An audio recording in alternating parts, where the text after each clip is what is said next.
My name's Ross Frisbee. I'm Head of Business at University Centre Shrewsbury. We'll be doing a series of lectures around maximising creativity to support your business. This is the last one. It's about feeding back effectively. I think there's going to be a lot of learning taking place when, as businesses start up now and staff start to go back to work. Jobs are going to change, the roles that people are expected to do might change. So how well you feed back to employees could make a big difference to how successful that transition might be.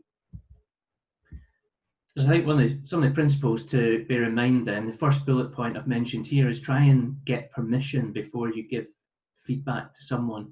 If you just give them the feedback, sometimes they're more likely to push that away.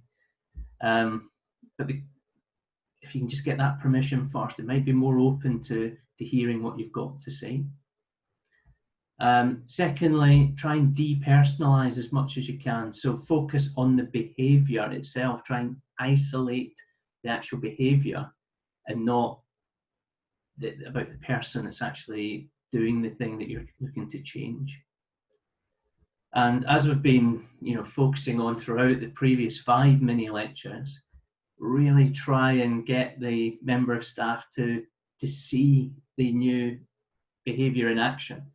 Like try and explain to them in enough detail that they can see what this new behavior looks like and how it's going to bring about success. Okay, those 3 fundamental things I think could play a very important part in giving successful feedback and hopefully helping your business adapt to the changes that it needs to. That's the end of the lecture series, and our details are here if you would like to find out anything more about the courses or the support that we can offer here at University Centre Shrewsbury.